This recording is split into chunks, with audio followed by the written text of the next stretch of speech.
بسم اللہ الرحمن الرحیم۔ مشہور مورخ اور درجنوں کتابوں کے مصنف حضرت مولانا اسیر ادروی صاحب رحمہ اللہ تعالی رحمۃ واسعہ، ان کا انتقال ہو چکا ہے۔ مناسب معلوم ہوتا ہے کہ آپ کا مختصر سا تعارف کرا دیا جائے۔ آپ کا نام محمد نظام الدین تھا۔ مولانا اسیر ادروی کے نام سے بہت زیادہ مشہور تھے۔ آپ کی جائے پیدائش قصبہ ادری، ضلع مئو۔ ابتدائی تعلیم وطن میں حاصل کی، پھر مفتاح العلوم مئو، احیاء العلوم مبارک پور، دارالعلوم مئو، اور آخر میں 1942 میں جامعہ قاسمیہ شاہی مراد آباد سے سند فراغت حاصل کی۔ فراغت کے بعد سیاست کی خارزار وادیوں میں ایک لمبی مدت گزارنے کے بعد 1978 میں جامعہ اسلامیہ بنارس آئے اور اس کے بعد وہیں پر رہے، اور وہیں پر رہ کر مستقل بہت ساری درجنوں کتابوں کو انہوں نے تصنیف بھی کی۔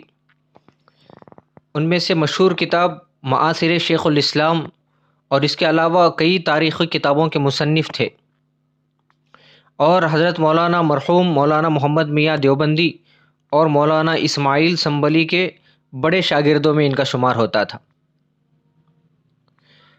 مولانا اسیر ادروی صاحب جامعہ قاسمیہ مدرسہ شاہی مراد آباد کے ممتاز فضلاء میں تھے اور باکمال افسانہ نگار بھی تھے۔ ان کے افسانوں میں اتنا، ہسپتال اور ہینڈ بیگ جیسے شامل ہیں۔ مولانا اسیر ادروی صاحب نے عرصہ دراز تک جامعہ اسلامیہ بنارس میں پڑھایا اور پھر صاحب فراش ہوئے۔ 95 سال کی عمر میں آج بروز جمعرات میں 20 تاریخ 2021 کو اپنے مالک حقیقی سے جا ملے۔ انا للہ و انا الیہ راجعون۔ ان کے بارے میں کہا جاتا ہے کہ مجاہد آزادی ہند بھی تھے، جو اب ہمارے درمیان میں رہی رہے۔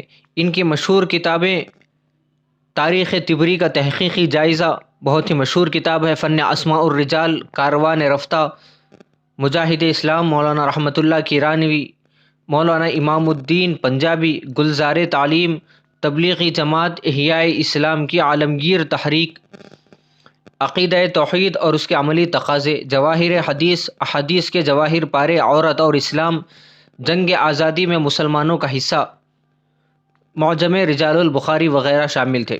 اس کے علاوہ اکابر دیوبند کی سوانح پر بھی ان کے اچھے خاصی تصنیفات موجود ہیں، جن میں معاصر شیخ الاسلام اور اسی طرح حضرت شیخ الہند رحمۃ اللہ علیہ کی سوانح حیات پر حضرت شیخ الہند حیات اور کارنامے، حضرت مولانا قاسم نانوتوی حیات اور کارنامے، مولانا رشید احمد گنگوئی حیات اور کارنامے وغیرہ شامل ہیں۔ عہد رسالت، غار حرا سے گنبد خضرا تک، اور اسی طرح جنگ آزادی میں مسلمانوں کا کردار۔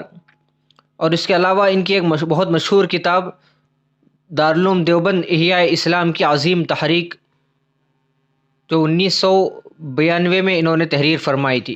اس کے علاوہ اور بھی بہت ساری کتابیں ہیں جو انہوں نے تحریر فرمائی تھی، لیکن اللہ رب العزت کا وقت آ پہنچا، جس کی وجہ سے آج ان کی اس دار فانی سے رخصت ہو کر وہ دار بقا کی طرف چل دیے۔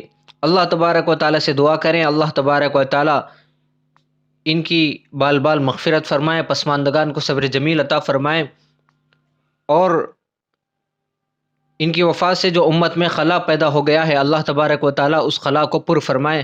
آمین۔ وآخر دعوانا الحمد للہ رب العالمین۔